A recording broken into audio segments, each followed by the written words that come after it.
So the book I want to highlight is Surprised by Joy. And the reason why I want to highlight this book in this section is because the thing is that C.S. Lewis talks so much about how all of life always is leading towards this ultimate love and joy that we find in Christ in our experience with God. So often in his journey, he would find joy come up in certain areas, and he would be like, oh, I want that, I need that.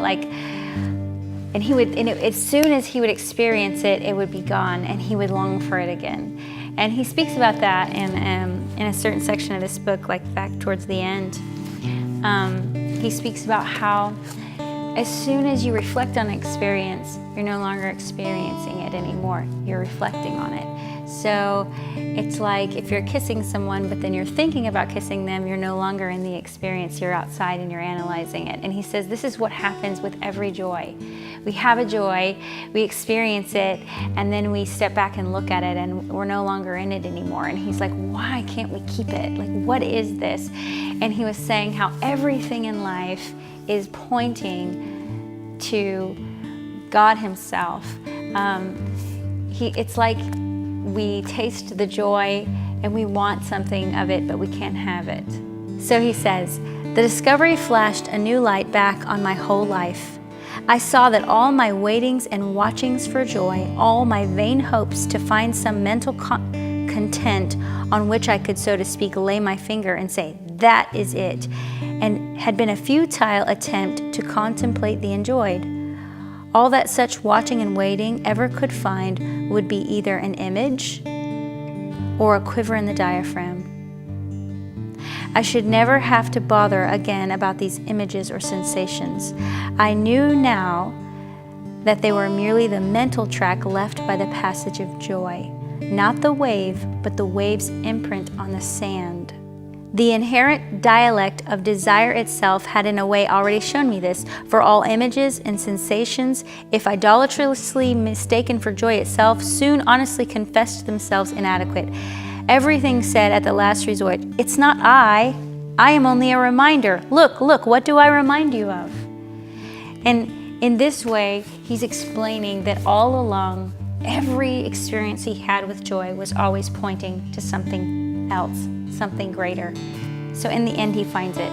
All this time, he's been an atheist, and he shows how little things have come into his life to bring him to God. And here he writes, really, a young atheist cannot guard his faith too carefully. Dangers lie in wait for him on every side. You must not even try to do the will of the Father unless you're prepared to know the doctrine. All my acts, desires, and thoughts were to be brought into harmony with the universal spirit. For the first time, I examined myself with a seriously practical purpose, and there I found what appalled me. A zoo of lusts, a bedlam of ambitions, a nursery of fears, a harem of fondled hatreds. My name was Legion. And then over here, he continues to talk about this draw towards God being horrifying. He says, you must picture me alone in that room, night after night, feeling whenever my mind lifted even for a second from my work, the steady, unrelenting approach of him whom I so earnestly desired not to meet. That which I greatly feared had at last come upon me. In the Trinity term of 1929, I gave in and admitted that God was God, and knelt and prayed, perhaps that night the most dejected and reluctant convert in all of England. I did not then see what is now the most shining and obvious thing, I did not then see what is now the most shining and obvious thing, the divine humility, which will accept a convert even on such terms. The prodigal son at least walked home on his own 2 feet, but who can duly adore that love which will open the high gates to a prodigal who is brought in, kicking, struggling, resentful, and darting his eyes in every direction for a chance of escape? The words compel in Traer, compel them to come in, have been so abused by wicked men that we shudder at them, but properly understood, they plumb the depth of divine mercy. The hardness of God is kinder than the softness of men, and his compulsion is our liberation. I love this book because I love C.S. Lewis, first of all.